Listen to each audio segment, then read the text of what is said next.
Par contre, hein, ce look, mais qui a fait ça, quoi? Qui a fait ça? Allez, après les 3 qualités, je vais te donner 3 défauts sur cette Superduke 1390 en version Evo.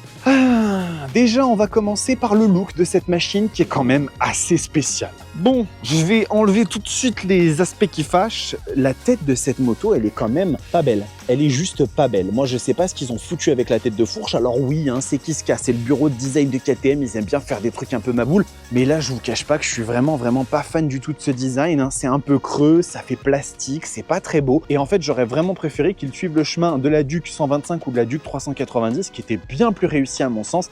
Ça, vraiment, cette tête de fourche, c'est pas la peine. Bon, après, le reste de la moto est fantastique, mais ça, moi, j'accroche pas. Ensuite, le poids, parce que la Superduke 1390, elle a pris un peu des kilos quand même. Ensuite, il faut savoir que cette petite KTM, elle a pris du poids. Alors, je ne sais pas si c'est le châssis, si c'est les échappements, très probablement que ça vient de là le problème, mais cette moto fait 200,5 kg sans carburant. Alors, calmez-vous, il n'y a pas non plus de quoi fouetter un chat. Avec 190 chevaux, vous allez quand même bien vous arracher les bras et tout ce qui bouge, mais c'est vrai que la machine a pris quelques kilos de plus et ce qui la place maintenant dans les 214 kg en ordre de marche, ce qui est une des plus lourdes de la catégorie, donc il fallait quand même que je le mentionne, quoi. Vous n'êtes pas content? Bah c'est comme ça. Et finalement, le prix, le prix fait mal. Finalement, on va parler d'un dernier point qui, moi, me chagrine un peu.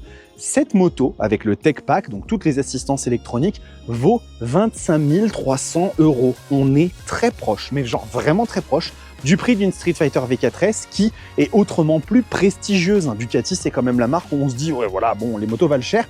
KTM, ils font des motos extraordinaires, mais il n'y a pas autant cette image-là, et je vous avoue que par exemple, une Tuono V4 Factory, ça vaut 19 999 € en version semi-active avec des équipements de fou furieux.